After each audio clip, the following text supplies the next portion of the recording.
안녕하세요.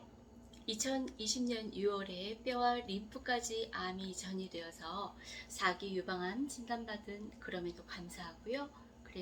그럼에도 행복한 지윤입니다. 제가 며칠 전에 서울에 어떤 의사 선생님을 뵙고 왔습니다. 이 의사 선생님께서는 환자들의 말을 굉장히 잘 들어주시고 또 의사로서의 그 자신의 어떤 그 의견, 그 소견을 잘 전달을 해주시는 선생님이셨습니다. 제가 의사 선생님을 뵈면서 이제 그렇게 말씀드렸죠. 제가 그동안 그 검진을 한 모든 자료를 다 보여드렸고요. 그러면서 말씀을 드렸습니다. 선생님, 제가 의사 선생님들께서 작년에 저의 여명이 8개월에서 1년이라고 하셨습니다. 그런데 지금 저는 1년이 지난 시점에서 그럼에도 불구하고 몸의 상태가 컨디션이 굉장히 좋게 느껴지고요. 또 그렇습니다. 하여간 그리고 이제 검사 결과에서 더 이상 그 암이 줄어들진 않았지만 커지지도 않았다라고 하는 그런 검진 결과가 있으셨어요. 선생님은 어떻게 생각하세요? 라고 했더니 그래도 환자분의 그 몸속에 있는 암은 제 페이스대로 계속 커가고 있습니다. 라고 단순하게 딱 그 말씀만 해주셨어요. 그래서 속으로 약간 뜨끔했습니다. 그러고 이제 집에 와서 곰곰이 그 말씀을 되새겨 보았습니다. 내 몸에 이 암이 제 페이스대로 계속 커가고 있다? 그럼 뭐지? 라고 생각을 해봤을 때, 그 생각이 났습니다.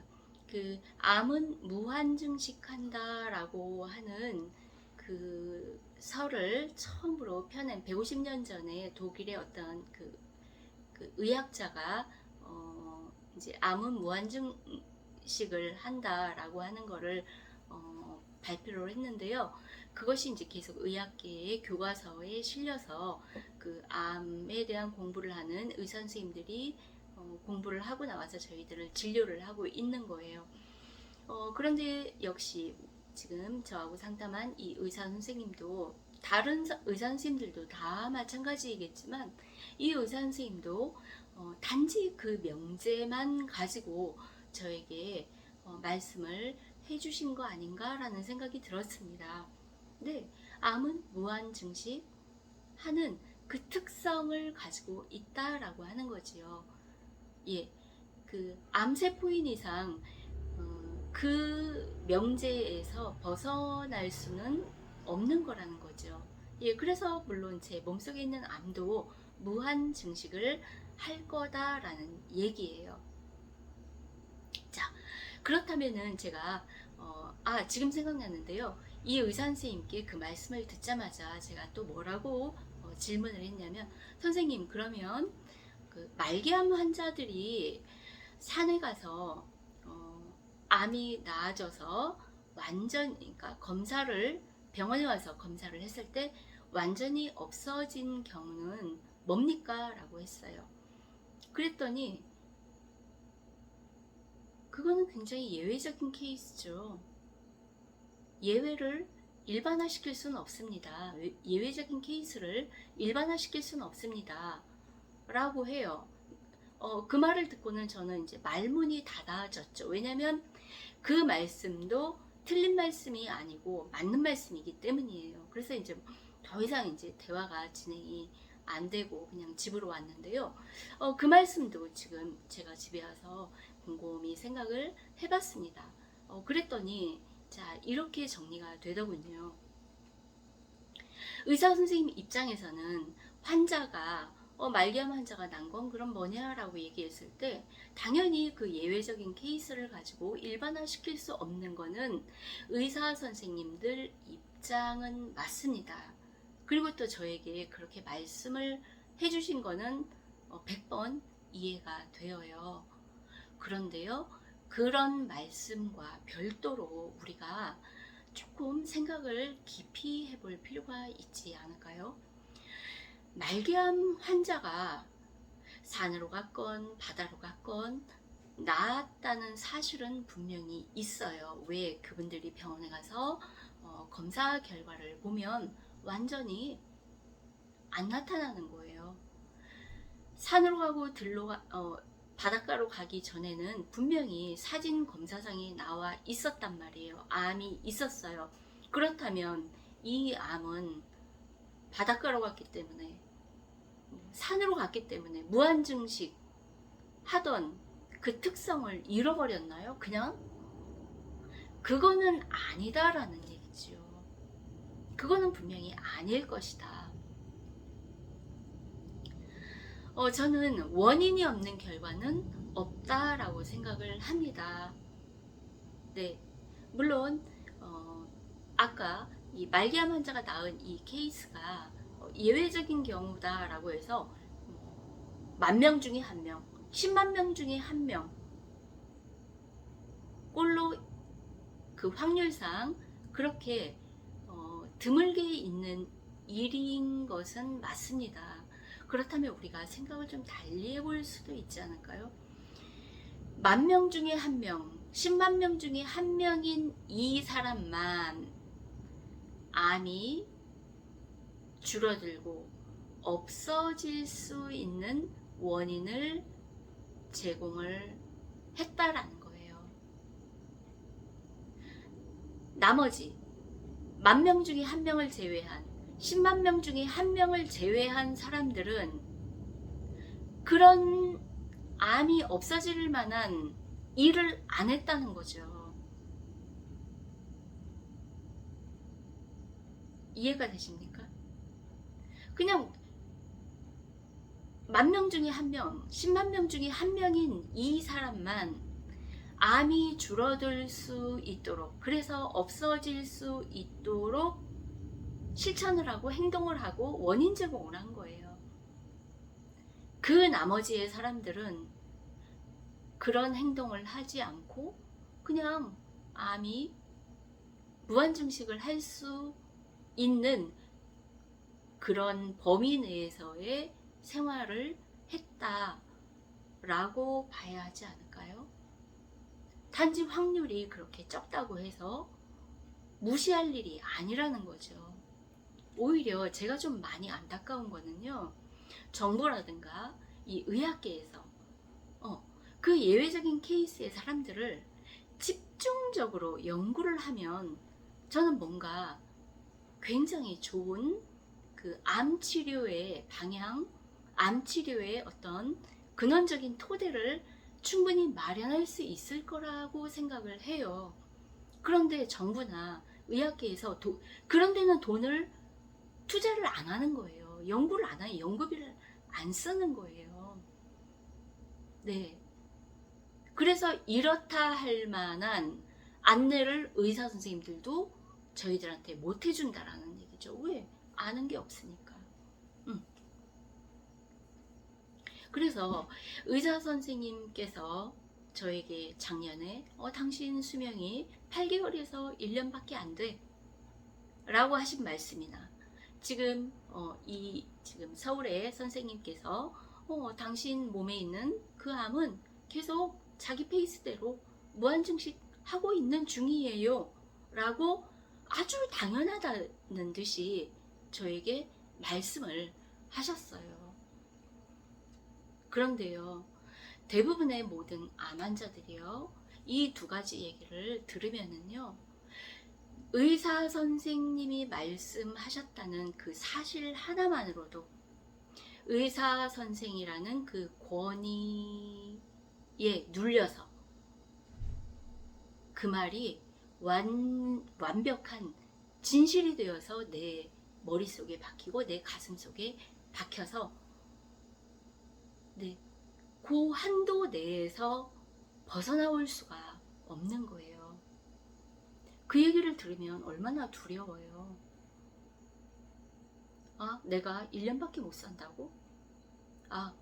내가 지금 열심히 자연치유를 한다고는 하나 내 몸속에 있는 이 암은 결국 계속 자라서 무한증식을 해서 의사 선생님이 당신 그걸로 죽어 그 말은 안 했지만 결국 베이스에는 그런 의미가 담겨서 저한테 전해진 거잖아요. 사실은 물론 제가 확인까지 해본 건 아니지만 보통 우리 환자들이 의사 선생님들의 말씀을 해석하고 그거를 내가 접수하기까지는 그렇단 말이죠. 그래, 너 네 몸에 있는 그 암세포는 제 페이스대로 증식을 하는 거야. 그래서 결국은 그걸로 죽게 되어 있어. 이 말이 저변에 깔려 있다라고 하는 것을 우리는 암암리에 그런 내용들까지도 접수를 하고 오죠. 보통은 집으로 돌아오지요. 그래서 그 대목에 계속 매여 있어요. 우리의 생각, 관념 이런 것들이. 네, 그 이상을 생각을 안 하죠. 그런데 저는 그 이상을 한번 생각을 해봤습니다. 그래. 암의 특성 자체는 무한증식을 하는 특성이 있어. 어떤 사람의 이 세상 천지에 그 누구의 몸에 들어있는 암은 그런 특성을 갖고 있어. 그렇다면은 말기암 환자가 암이 축소되고 사라진 건 뭐지? 그러면 왜 그 말기암 환자 속에 있는 환자 몸속에 있는 암은 줄어들었을까를 생각을 해봐야 되는 거죠. 제가 생각을 해보니 그 말기암 환자는 그 암이 줄어들 수 있는 원인 제공을 한 거예요. 그리고 나머지 10,000명 중에 1명이든 10만 명 중에 1명이든 나머지 환자들은 그러한 원인 제공을 하고 살지를 않았어요. 그렇기 때문에 결국 암으로 마감을 하는, 저는 그렇게 생각이 되어집니다. 그래서 제가 드리고자 하는 메시지는 뭐냐면요, 의사 선생님들 말씀을 그냥 그 얘기, 그 대목만 딱, 그 대목만 딱 진실인 것처럼, 마치 진실인 것처럼 받아들이고 우리는 거기서 두려움이라는 감정을 발생을 시켜요. 그럼 그 두려움이라는 감정은 결국 나의 스트레스와 연결이 되고요. 그냥 우리는 열심히 자연치유를 해서 좋은 걸 먹는다, 뭘 한다 해도 스트레스 속에서 그런 것들이 100번 이루어지면요, 100날 이루어져도 그 효과가 100% 흡수가 될까요? 네, 먹고 자고 좋은 걸 뭔가를 하더라도요, 스트레스가 저는 더 상위의 작용을 한다고 생각해요. 스트레스가 가장 크게 작용을 한다는 거죠. 차라리 스트레스 없이 조금 덜 좋은 걸 먹는 게 오히려 훨씬 암 치유하는 데는 좋다라는 얘기입니다. 그리고요, 지금 이제 얼핏 생각났는데요, 저는 좀 9세대 옛날 사람이라 우리 초등학교 다닐 때 북한 공산당에 대해서 배웠어요. 네, 빨갱이 이런 식으로 그런 용어들을 그때 이제 처음 접하게 되는데요. 그 어린 나이에 아무것도 모르잖아요. 네, 그래서 우리 머릿속에 주입이 된 거는 그때 당시에 북한 공산당은 저는 머리에 뿔나고 온몸의 피부가 빨간 줄 알았어요. 왜? 그렇게 표현을 하잖아요. 그렇게 학습을 시키고 교육을 시키기 때문에 저는 정말로 그런 줄 알았어요. 그래서 그 어린 나이에도 궁금했어요. 그 사람들이 머리에 뿔이 나고 얼굴이 빨갛고 빨갱이라고 했으니까, 예, 그렇게 빨간 것 같은데 사진을 한번 봤으면 좋겠다 라는 생각까지도 저는 참 자주 했던 것 같아요. 그런데 실체가 아니잖아요. 알고 보니 그거는 아니었잖아요. 그거하고 저는 우리가 이 암에 대한 그 이해와 좀 비슷한 것 같아요. 자, 그렇다면 여기서 포인트는 뭐예요? 우리가 제대로 모르고 암에 대한 정보를 접하기 때문이에요.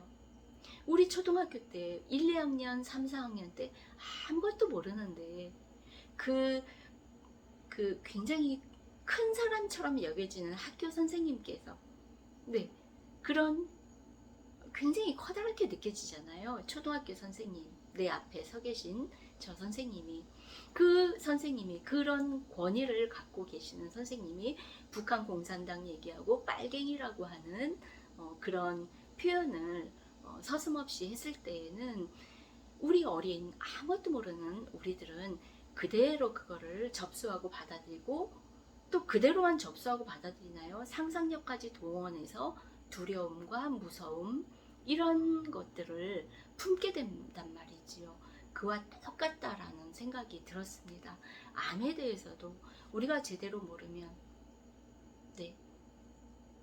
결국은 의사 선생님들의 그런 작은 말씀 한마디, 암은 무한즉식해요. 네 몸에서 계속 자라고 있어요. 라는 말을 그 누구가 들었을 때, 그래? 암이 계속 이렇게 자란다고 하시니 나는 결국 암으로 죽겠구나 라고 자동적으로 내 생각이 그렇게 흘러간다라는 얘기예요.